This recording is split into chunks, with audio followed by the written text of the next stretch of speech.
Bem-vinda à análise sobre a atitude Blasé, um conceito do sociólogo George Simon que descreve a indiferença emocional como resposta à vida nas metrópoles. Simon defende que o fluxo intensivo de estímulos numa metrópole, tais como o grande fluxo de pessoas, barulhos, opiniões, possibilidades e sofrimentos, faz com que seja inevitável que seus habitantes, como forma de proteção à sobrecarga de estímulos, se tornem cada vez mais superficiais e funcionais. Esse modo de viver gera um ritmo acelerado, vivido por uma comunidade diversa e impessoal. É interessante ressaltar que, quando Simon fez sua análise da atitude Blasé para seu ensaio, A Metropolização e a Vida Mental, seu objeto de estudos foi a cidade de Berlim no final do século XIX e início do século XX. Neste ponto, existem fatores negativos e positivos.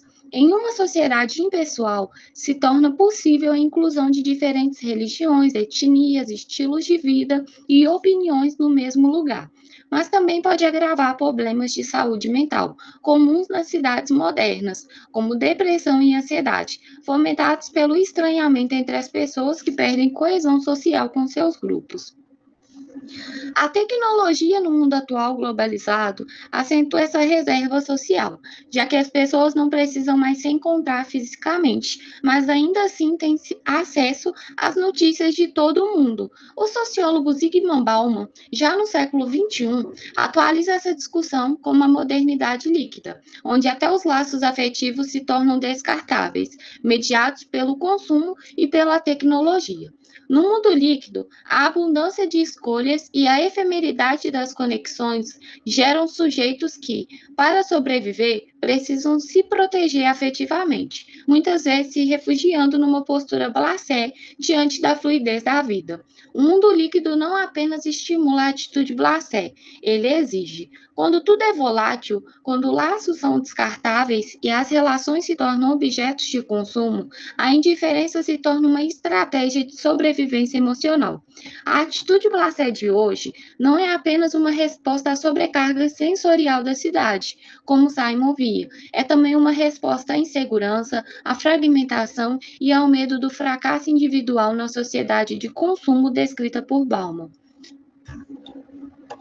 Em busca de ter contato direto com os citadinos, perguntamos a 4 pessoas de diferentes classes sociais, gêneros, idades e raças o que eles pensam da cidade moderna e como lidam com essa racionalização e insensibilidade exacerbada.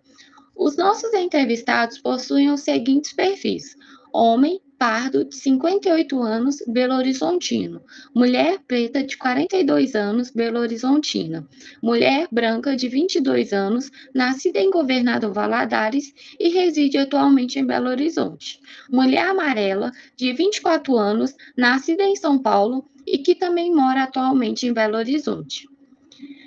Dentro das respostas dos entrevistados, é possível observar que os mais velhos relatam, em primeiro momento, uma certa ansiedade em relação a esse excesso de estímulos, mas também explicam que, com o tempo, eles precisam encontrar formas de abstrair esse caos ou simplesmente se acostumar com tudo isso, algo que difere um pouco da visão dos outros entrevistados mais jovens, que relatam já estarem, de certa forma, acostumados com a rotina metropolitana e que, apesar dos muitos estímulos presentes nas metrópoles serem muitas vezes incômodos, as oportunidades, facilidades e acessos que elas oferecem fazem com que valha a pena enfrentá-los.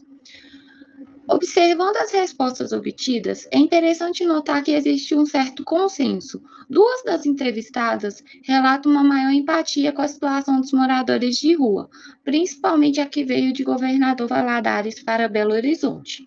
Por outro lado, a que veio de São Paulo relata que, pela alta quantidade de moradores de rua, existe uma mentalidade que não se deve ajudar e o melhor a ser feito é ignorá-los, tanto para manter um certo resguardo, segurança, quanto pelo fato de que simplesmente não tem como ajudar todo mundo. Nesse aspecto, inclusive, ambas concordam sobre como morar nas capitais, de uma certa forma, acaba tornando as pessoas mais apáticas a essas questões, muito por um viés de exposição excessiva a esse tipo de situação, o que as torna banais. O mais interessante é que, dentro do discurso dos 4 participantes, é possível constatar que, segundo eles, é necessário ter um olhar mais voltado para si em geral, considerando que deixar-se afetar com os acontecimentos externos a si mesmo pode, de alguma maneira, prejudicá-los. Além disso, é evidente a sensação de impotência que todos sentem em relação à possibilidade de mudar os problemas da metrópole, devido à falta de recursos e tempo. Problemas externos que uma pessoa não consegue resolver sozinha, como a pobreza, tornam-se absolutos e irresolvíveis. As respostas, como já esperado, afirmaram que as relações sim são superficiais. Por exemplo, a mulher de 42 anos disse que suas amizades antigas tinham mais peso em sua vida, enquanto as amizades de hoje exigem uma certa troca. Segundo ela, a gente vai convivendo com o outro mais na questão que nos interessa. São relações mais interessadas mesmo. Por exemplo, no trabalho, você geralmente se associa àquelas pessoas que te dão retorno. Se for alguém que não te ajuda, você não se associa com essa pessoa. Além disso, ela confiava em mais pessoas e ligava mais para suas opiniões. Hoje em dia afirma que hoje, se um amigo virar a cara para mim, o problema é dele. Eu tenho mais coisa para fazer. Já o homem de 58 anos explicou que tem esse comportamento marcado por relações superficiais para manter um ambiente amistoso, no trabalho, com família e amigos. Por outro lado, as mulheres mais jovens relatam como, nas grandes cidades, existe uma maior diversidade e aceitação das diferenças, o que facilita a criação de laços profundos entre pessoas que, em lugares menores, podem ser marginalizadas ou não encontrarem um espaço seguro para se expressar. Nessa pergunta, percebe-se a racionalização das relações modernas. As mulheres mais jovens, ambas nas casas dos 20 e poucos anos, explicaram que o estranho não tem a capacidade de espalhar para alguém que eu conheço, e a chance dela, uma pessoa desconhecida, te pré-julgar é muito maior. Ou seja, de acordo com as meninas, compartilhar algo com a família e os amigos que você tem mais intimidade pode resultar no risco de algo que você falou se espalhar pelas pessoas que você conhece, tendo efeitos diversos em sua vida e relações interpessoais. Mas também falar com estranho pode acabar te deixando vulnerável a julgamentos e perturbações. Nesse aspecto, é interessante reparar como a mulher de 42 anos relata como pessoas mais novas têm a tendência de se abrir com maior facilidade para as pessoas em geral, e como isso pode ser prejudicial. Ela diz que, com maior idade e maturidade, percebe-se como pode ser mais benéfico para si mesmo assumir uma atitude mais discreta em relação às escolhas de como e com quem compartilhar suas preocupações e conflitos. Com base nas respostas coletadas nas entrevistas, é possível observar como o conceito criado por Simon se mantém relevante e continua tão presente na sociedade contemporânea, mais de um século após sua criação e em cidades tão distantes de Berlim.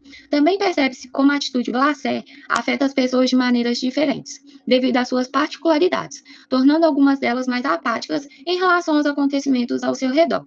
Por outro lado, geralmente quem nasce e cresce em uma metrópole vivencia esse sentimento com mais tranquilidade. Uma outra observação interessante no discurso dos participantes é justamente essa visão mais atomizada do indivíduo que, frente a essa enxurrada de problemas, necessita de olhar mais para si, ação que o distancia de uma vida mais integrada com a sociedade. Em suma, podemos ver que a atitude blasé, teorizada no início do século XX, ainda perpetua no século XXI, sendo vivenciada cada vez mais por mais pessoas como consequência da globalização e do surgimento das grandes metrópoles por todo o mundo.